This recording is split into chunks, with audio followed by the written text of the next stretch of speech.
5 राज्यों के चुनाव से पहले एबीपी न्यूज चुनावी चौपाल के जरिए राज्यों के चप्पे चप्पे तक पहुंच रहा है। लोगों के मुद्दे, उनकी समस्याएं, उनकी मांगों के बारे में हम पता लगा रहे हैं। और आज की हमारी चुनावी चौपाल बुलंदशहर से एबीपी न्यूज संवाददाता मनोज्ञा लोईवाल ने पता लगाया बुलंदशहर की सियाना सीट का चुनावी मूड। ये इमारत कह रही है हवा किस तरफ बह रही है, लेकिन ये इमारत ये भी कह रही है कि इसने कितने न जाने मौसम देखे हैं, पतझड़ और या फिर बारिश का मौसम। लेकिन आंसुओं की झड़ी इस गांव ने इतनी देखी है कि आपको शब्दों में बयां करना हमारे लिए भी मुश्किल है। मैं इस समय हूं बुलंदशहर के सैदपुर गांव में, एक ऐसा गांव जहां की आबादी 16,000 है, लेकिन यहां पर करीब 4,000 लोग सेना या फिर ऐसी कोई न कोई फोर्स में भर्ती रहे हैं। इस गांव ने न जाने कितनी मौतें देखी हैं, लेकिन मौत नहीं कहते हैं उसे, कहते हैं शहीद, क्योंकि इस गांव का वर्चस्व और अगर हम ये कहें कि घमंड, सिर्फ और सिर्फ वो ही शहीद हैं जो यहाँ रहे हैं। डॉक्टर अर्जुन सिसोदिया जी हमारे साथ हैं। न सिर्फ आप कवि हैं, लेकिन हमें ये बताइए कि इसे कैसे शब्दों में बयां करेंगे। मनोज्ञा जी, मैं बहुत रोमांचित होता हूँ और अपने को गौरवशाली महसूस करता हूँ कि मैं इस जनपद का बेटा हूँ, मैं इस जनपद में रहता हूँ और ये सैदपुर मेरे मित्रों का गांव है, मेरे ऐसे मित्रों का गांव है जिन्होंने सरहदों पर शहादत भी दी। यहाँ की मिट्टी में, यहाँ की माँओं के दूध में कोई ऐसी बात है कि जो राष्ट्र के लिए सर्वोच्च बलिदान करने के लिए बच्चों को भेजती है और प्रेरित करती है। ये तब इस देश की मातृशक्ति की ओर से पढ़ना चाहता हूँ जिन्होंने ये कहा कि हमारे बेटे सरहद पर शहीद हो गए। इसके लिए आंखों में आंसू नहीं, आंसू हैं तो इसलिए कि दूसरा बेटा नहीं था जिसे सरहद पर भेज पाती। कि मुझसे सौभाग्य, ये आदरणीय शौर्य और पराक्रम के मेडल लगी हुई वर्दी ये मेरे सामने, मेरे बराबर में है। आदरणीय स्वरूप सिंह जी ने सैल्यूट करता हूं, पंक्तियां पढ़ता हूं।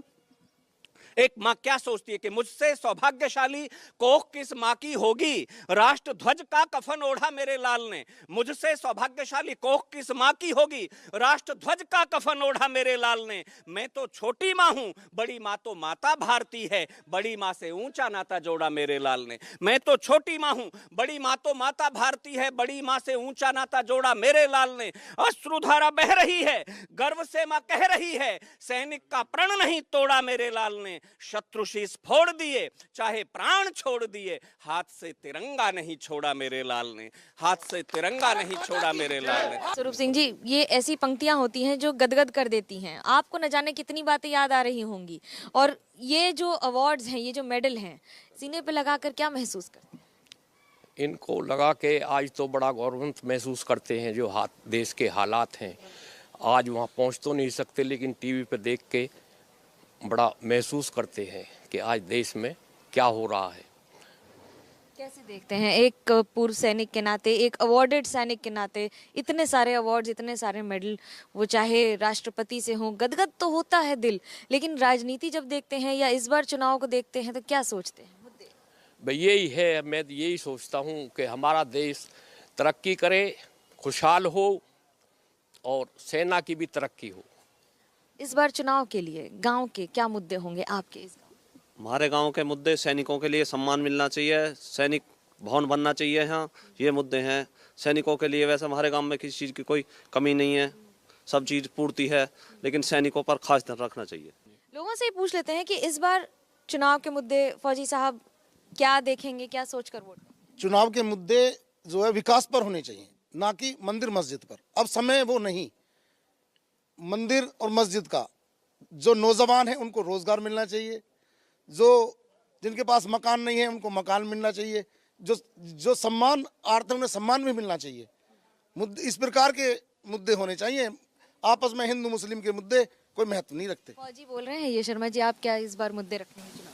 हम तो मुद्दा एक ही रखेंगे कि हमारे यहाँ इतना बड़ा फौजियों का गांव है, उसके बाद भी यहाँ परिवहन की व्यवस्था बिल्कुल सही नहीं है, और वो सही होनी चाहिए। जो भी बन का है वो इस गांव के लिए जो है रोडवेज का स्टैंड कम से कम यहाँ पे मान्य कराए।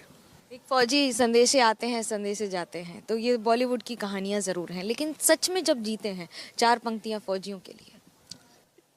इन्हीं के शौर्य से माँ भारती का मान जिंदा है। हमारे बड़े कवि हरिओम पवार जी एक बात कहा करते थे, कहते हैं मनोज्ञा जी, कि जो तिरंगा जो लहरता है ये हवा से नहीं लहरता, ये तिरंगा जो सरहद पर बेटे खड़े हैं इस मुल्क के, अपने सीने की है दुश्मन की, और ये उनकी सांसों से लहरता है। इन्हीं के शौर्य से मां भारती का मान जिंदा है, वतन की आन जिंदा है, वतन की शान जिंदा है। लगाकर जान की बेटी, लगाकर जान की बाजी, खड़े जांबाज सरहद पर। इन्हीं रणबांकुरों के दम पे हिंदुस्तान जिंदा है, इन्हीं रणबांकुरों के दम पे हिंदुस्तान जिंदा है। और मैं एक बात कह रहा था, मैं एक बात कहना चाहूंगा। हमारे बड़े कवि धुरवेंद्र भदौरिया जी ने कहीं लिखा, एक शहीद का शव आया जिसका सर नहीं था। उस मौन को तोड़ने की किसी में हिम्मत नहीं थी। उसकी बहन को याद आया कि भाई को भूलने की आदत थी, तो उसने भाभी को समझाया कि दादी का दुलार भूला, बाबा का प्यार भूला, मोतियों की माला मेरी आज तक न लाया है, होली के रंग ज्योति पर्व की उमंग भूला, राखी का त्योहार बार बार बिसराया है, भाभी मेरा भैया तो जन्म से भुलक्कड़ था, अपनी आदत को आज दोहराया है, जाते समय माता का आशीष लेना भूल गया, आते समय रणथल में शीश भूल आया है। जाते समय माता का आशीष लेना भूल गया, आते समय रणथल में शीश भूल आया। आज अर्जुन जी ने हमें रुलाया है, क्योंकि आंखों से आंसू आते नहीं हैं, लेकिन